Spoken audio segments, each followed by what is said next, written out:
This is Pfizer on the 5-minute time frame. I'm going to give you price targets for Monday. We ended the week at $29.48, down just over 0.5%. The 52-week low, $29.03. The 52-week high, $54.93.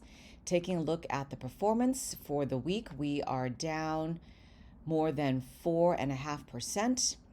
For the 3-month period, we are down more than 17%, and year to date, down more than 42%.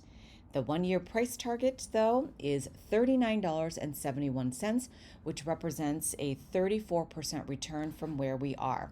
We ended here at 2 standard deviations and a level of resistance, so I potentially see some grinding along this line before we hit another leg up and possibly a leg down, but right now it looks like there's a gap to the north of us, which I'll talk about in a second. Now at 3 standard deviations and another level of resistance, $29.67, and at 4 standard deviations, $29.87. If we get to this level, I will anticipate a sell-off as people take their profits and they run. But if we are here and we go down, this line then turns into support, and we could potentially see another bounce.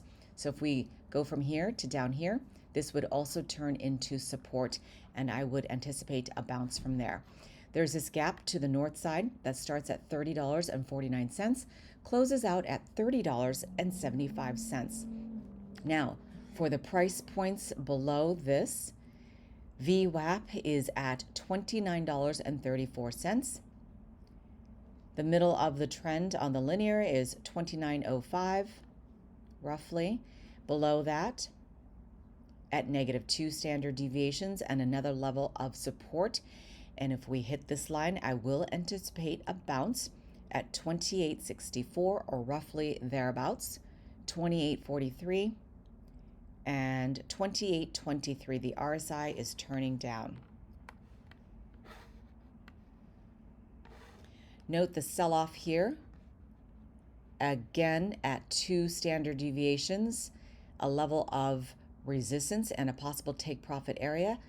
Price sells off back to the middle of the channel, the baseline, where price grinds before going higher or lower to the north side or to the south side. I'm going to flip this over